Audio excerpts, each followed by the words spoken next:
welcome back to my channel. So today I will present my most favorite topic, which is networking and how we can network in a way that is impactful, mindful, meaningful, and I just want to share some best practices, tips, my own secrets of the things that serve me really well and building connections with like-minded people. So when it comes to networking, I just want to share a little bit about me so you can get to know me better. I'm Alexandra, a global mindfulness speaker.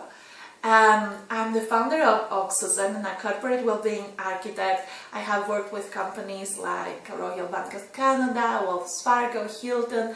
I have helped more than 75,000 employees through my mindfulness programs.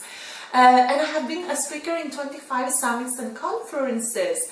So having helped like more than 50 companies worldwide, I think I can share a few best practices on how you can actually do something similar in the sense of getting to know new people and building lasting relationships. But before I go ahead, I just want to say, subscribe to my channel, like this video, just give me your own tips in the comments below, so we can get to know each other better. And as I said before, these videos for me, they're not like a one-way thing. It's more like a forum where we exchange our favorite tips, secrets, and best practices. Now, I would like to start this video by saying like a little bit about networking. I think so many people think networking is about attending a networking event, just sharing your business card with a bunch of people, and that's it. Well, from my experience, this is a very old school kind of approach. All right, so I'll tell you how I do it. So first of all, I never, ever ask for a favor. The first time I get to meet a person, I never ask for a favor, meaning a referral or a, job or funding. I never, ever do it. In fact, most of the times I say quite the opposite. So I say, what, I'm here to network, to connect, and yeah, build new relationships. So I'm quite upfront with that I'm not looking for something specific. And that makes the other person to let their guards down, to feel more released, because imagine when you go and approach a speaker or a panelist, right, or an organizer, as soon as they see you, they're thinking, they're thinking to themselves, oh my God, what does this person needs and what do they want from me? Again, you don't want to create that sense of experience. So ask for advice, right? So what I typically do is when I approach someone, I will definitely say a little bit about what do I admire about them, or what did I enjoy throughout their presentation, what did I find really fascinating or interesting, and then I will very briefly introduce myself, and then I might say, what, I'd love to connect with you, right? What's the right way? Is it like via email? What do you prefer? So then I will exchange contact details, and then I might say, if we have a nice conversation, if the conversation is flowing well, I might say, what, I'd love to buy you a coffee, or I'd love to buy you lunch next to your work.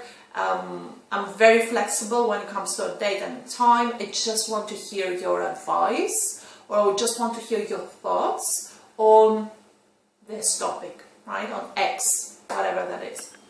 So that makes things easier. for both you and the other person.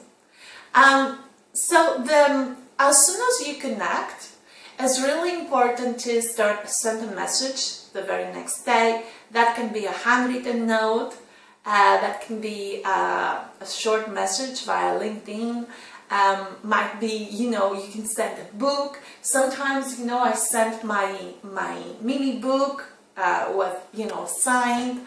So just be creative here, right? You want to create a lasting kind of memory, to build that lasting memory of who you are and what you do. So I typically say, like buying a book or sending a book or sending some chocolates. It doesn't cost much, but the other person won't forget, trust me. The next thing is be clear, be specific, and be flexible. So let's assume you go on a coffee with that person, and that the second time you meet, as you have a coffee, you might want to ask for mentorship, or you might want to ask for a monthly catch-ups where you can pick your brains and hear the thoughts. But it's so important to be specific in terms of what is the thing you feel they can help with. And I can't tell you how many times people have approached me and they were like, Alex, I just want you to coach me or mentor me. I'm like, yes, but on what? And they might say, oh, just on my business, oh, on my life, my personal life, or my self-growth journey. This is very broad, okay? So this is really, really a vague thing, and it doesn't help me.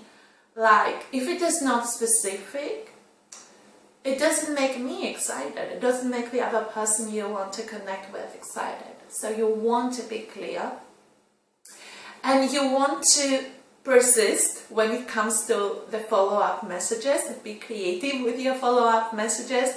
Do not expect the other person to accept your invitation for a coffee right away. I can't tell you how many times actually I had a coffee with a millionaire or a UN delegate or a politician, and it took me like 7 to 8 messages to get them say yes. And those messages, they were not like the same boring follow-up message, but a more like creative approach. And speaking of a creative approach and following up with those people you get to meet on a networking event, I highly, highly recommend that you really want to add value. All right, so every message should be about you adding value to the other person's life. And oftentimes, when I speak with employees from big organizations who do want to network, what I get to hear is, but Alex, what do I have to offer to, I don't know, like a famous executive from Virgin Atlantic that I saw on that panel discussion last week. And I typically say, you actually have so much to offer. If you just be interested in the other person, you will find out so many things they are passionate about. So there was one time when there was a panel discussion and the speaker was talking about her passion in surfing. And the next day, I texted her in my follow-up message. I included a link from some of the top 10 surfing places in the world. And I said, just in case you haven't visited some of those spots, I just thought to share the video with you. And that shows that you are kind and thoughtful and really present, a present human being each and every time you interact with another person, with a new contact. And the next thing is about capturing connections. So many times I see my students getting to know a new exciting person, but then they do not track down the event, the date, the their profession, and because they don't track down all the details, in a few weeks' time, they have forgotten, and they will never follow up with that person ever again, which is such a shame, such a waste of energy and time. So make sure you have a mini kind of CRM list where you track down all the contacts, and you want to follow up with them, let's say once a month, with a meaningful, in a kind of meaningful way, right? You might want to extend a free invitation to an event, or you might want to share, your key takeaways from a conference you just attended and they're interested in. You might want to share, like a webinar you did and you think they would love to see the highlights, right? So whatever that is, but you really want to keep them updated, keep them in the loop, and keep the conversation strong, and that's really, really important. And then the last tip, bonus tip, as the hotspots.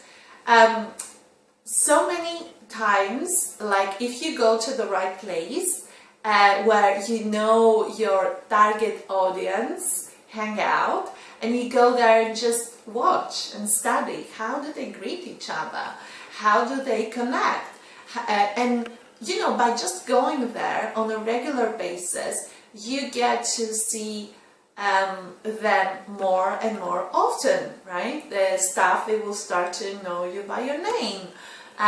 The environment will start to feel more and more familiar to you.